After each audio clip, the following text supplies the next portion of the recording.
कहते हैं कि दाऊद इब्राहिम कराची के अंदर मौजूद है, अगर तो दाऊद इब्राहिम कराची के अंदर मौजूद है तो भाई बेशक आप उसको दें, वो जाके बेशक मुंबई में जाके उसको उल्टा लटका दें, हमें इससे क्या मतलब है। दूसरा उनका हाफिज सईद वाला है, उनके मुताबिक वो एक इंटरनेशनली सर्टिफाइड टेररिस्ट है। 26/11 में वो कहते हैं मुलविस है। अगर उसका हिसाब किताब वो बराबर करना चाहते हैं तो वहां से मामला आगे बेहतरी की तरफ जा सकते हैं, वो वाला मसला हल किया जाए। उसके बाद तीसरा बड़ा मसला क्रॉस बॉर्डर टेररिज्म होती है। ये बड़ी अच्छी बात कही आप। 3 जो बड़े मुल्क है जैसे फ्रांस है, रशिया और अमेरिका, इन्होंने अभी ये कहा है कि इंडिया को सिक्योरिटी काउंसिल का परमानेंट मेंबर होना चाहिए। आप मुझे बताएं, आप कश्मीर का रोना रो रहे हैं, कल को इंडिया बन जाता परमानेंट मेंबर, आप इंडिया के सामने इंडिया का रोना रोएंगे?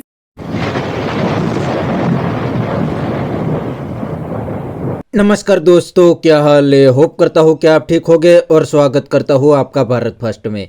दोस्तों, आजकल हर दिन पाकिस्तान में धमाके हो रहे हैं और पाकिस्तान आर्मी उस धमाके को रोकने में फेल हो गई है। उल्टा पाकिस्तान आर्मी तो अपनी नाकामी को छुपाने के लिए हर दिन इंडिया पे एलिगेशन लगा देती है और कहती है कि पाकिस्तान आर्मी तो दुनिया की नंबर 1 आर्मी है, लेकिन इंडिया ने बहुत बड़ी साजिश कर दी। लेकिन दोस्तों, काफ़ी सारे पाकिस्तानी को अब पाक आर्मी की असलियत पता चल गई है, वो तो पाकिस्तान आर्मी को आड़े हाथ ही ले रहे हैं। तो दोस्तों, बिना टाइम वेस्ट किए वीडियो में आगे देखते हैं पाकिस्तानी पब्लिक के रिएक्शन। अगर आप नहीं हैं तो पहले चैनल को सब्सक्राइब कर लीजिए और वीडियो को अंत तक देखें। इंडिया को हमारे साथ क्या तहफुजात है, हमें इंडिया के साथ क्या तहफुजात है। इंडिया के 3 बड़े तहफुजात मैं आपके साथ शेयर कर देता हूँ। जिनमें उनका सबसे बड़ा मसला ये है कि वो कहते हैं कि दाऊद इब्राहिम कराची के अंदर मौजूद है, अगर तो दाऊद इब्राहिम कराची के अंदर मौजूद है तो भाई बेशक आप उसको दें, वो जाके बेशक मुंबई में जाके उसको उल्टा लटका दें, हमें इससे क्या मतलब है। अगर कोई हमारे लोगों को कत्ल करेगा तो हम भी उसको लाहौर में उल्टा लटकाएंगे। ठीक हो गया, ठीक है। तो ये स्टांस हो गया। दूसरा उनका हाफिज सईद वाला है, उनके मुताबिक वो एक इंटरनेशनली सर्टिफाइड टेररिस्ट है। 26/11 में वो कहते हैं मुलविस है। अगर उसका हिसाब किताब वो बराबर करना चाहते हैं तो वहां से मामला आगे बेहतरी की तरफ जा सकते हैं, वो वाला मसला हल किया जाए। उसके बाद तीसरा बड़ा मसला क्रॉस बॉर्डर टेररिज्म होती है, जिसकी वजह से मसले खराब होते हैं। अब ये 3 बड़े बड़े मसले। अब हाफिज सईद से मुझे याद आया कि अभी रिसेंटली कुछ अर्सा पहले उन्होंने एक ऑपरेशन लॉन्च किया था अलविदा के नाम से।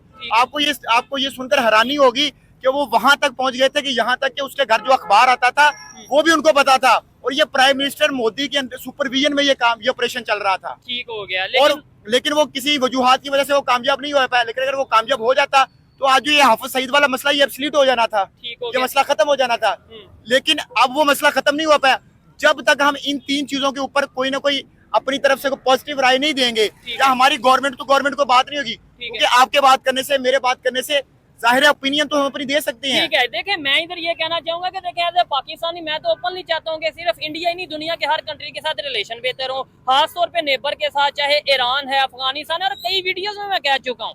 लेकिन दिलशाद भाई की बात भी बिल्कुल सच है कि भाई मेरे बात करने से क्या होगा, ना तो मैं प्राइम मिनिस्टर हूँ, ना ही मैं हेड ऑफ स्टेट हूँ, ना ही मेरे देखने वाले प्राइम मिनिस्टर और हेड ऑफ स्टेट है। No doubt public to public misunderstandings हैं वो थोड़ी कम होंगी, लेकिन ओवरऑल जो रिलेशंस बेहतर करने हैं वो गवर्नमेंट में करने हैं, और गवर्नमेंट की ये जिम्मेदारी है कि हाँ भाई अगर उन्हें हाफिज सईद का इशू है तो उस इशू को सामने लेके आए, उसे क्लियर करें। अगर दाऊद इब्राहिम पाकिस्तान में मौजूद है तो मैं तो ओपनली कहता हूँ कि उधर इंडिया में जाके क्या लटकाना है, पाकिस्तान से उल्टा लटका के उधर भेजा जाए।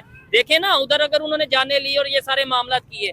अब दिलशाद भाई मैं इधर एक बात ये कहना चाहूंगा कि चाइना और इंडिया का भी तो लद्दाख का इशू चल रहा है, लेकिन वो आपस में ट्रेड भी कर रहे हैं, वो आपस में मिशन मून भी कर रहे हैं, मतलब मून पे जाके जो उनसे वो अपना प्लांट बनाने जा रहे हैं, इलेक्ट्रिक प्लांट। क्या कहना चाहेंगे आप इसके ऊपर, पाकिस्तान के क्यों नहीं रिलेशन बेहतर हो सकते हैं? ये कुछ सस्ते माहिरीन ने ये नई पक्ष छोड़ी है कि पाकिस्तान और इंडिया के ट्रेड इस वजह से नहीं हो रही, कश्मीर का मसला है। अच्छा। आप मुझे बताएं कि चाइना का और इंडिया का लद्दाख का मसला नहीं है तो ट्रेड रुक गई है। भाई उनको पता है कि चाइना इस पोजीशन में है कि वो ट्रेड कर सकता है, उनके पास टेक्नोलॉजी है। अब वो मिशन मून पे जा रहे हैं, जैसे मैंने लास्ट वीडियो में बताया, तो वहां पे उनको इंडिया की जरूरत नहीं पड़नी है ना। मुझे बताएं हमें हमारी जरूरत किसको पड़नी है?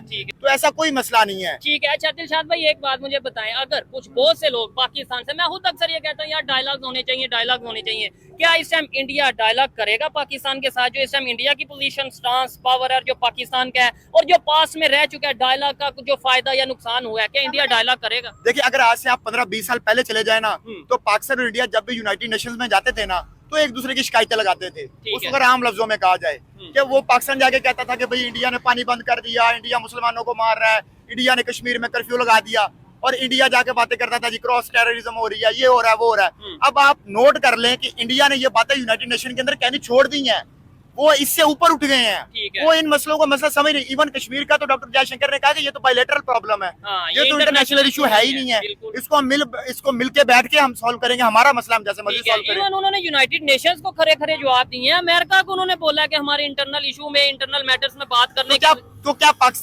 पाकिस्तान अंदर ये जरूरत रखता है कि पाकिस्तान अमेरिका को खड़ा होकर ये कह दे? पाकिस्तान ने तो सिर्फ ये कहा था कि हमने अड्डे देने हैं, ये वही इंटरव्यू में सवाल पूछा गया था। ये नहीं हुआ था कि देने हैं या नहीं देने, लेकिन उस पर इतना बड़ा हंगामा क्रिएट हुआ और गवर्नमेंट चेंज होगी। अच्छा, तो दोस्तों यह था पाकिस्तानी पब्लिक का रिएक्शन, और यह पाकिस्तानी बंदे ने इंडिया पाकिस्तान रिलेशन की रियलिटी बता दी। उसने बताया कि इंडिया में अटैक करने वाले आतंकवादी पाकिस्तान में खुलेआम घूम रहे हैं, और यह सिर्फ इंडिया नहीं पूरी दुनिया देख रही है। तो ऐसी कंडीशन में इंडिया पाकिस्तान के साथ क्या ही बात करेंगे। और दोस्तों इंडियन गवर्नमेंट ने भी क्लियर कर दिया है कि जब तक पाकिस्तान कश्मीर में इंटरफियरेंस करेंगे तब तक हम पाकिस्तान के साथ ट्रेड तो क्या बात भी नहीं करेंगे। और अब तो इंडिया ने पूरी दुनिया को कन्विंस कर दिया है कि पाकिस्तान ही आतंकवाद फैलाते हैं, इसीलिए अब पाकिस्तान की बात भी दुनिया में कोई नहीं मानते। तो बस दोस्तों आज के वीडियो में इतना ही। यह था पाकिस्तानी पब्लिक का रिएक्शन। अगर आपको ये वीडियो पसंद आया है तो वीडियो को लाइक शेयर कर दीजिए और चैनल को सब्सक्राइब करना मत भूलिए। थैंक यू, मिलते हैं नेक्स्ट वीडियो में।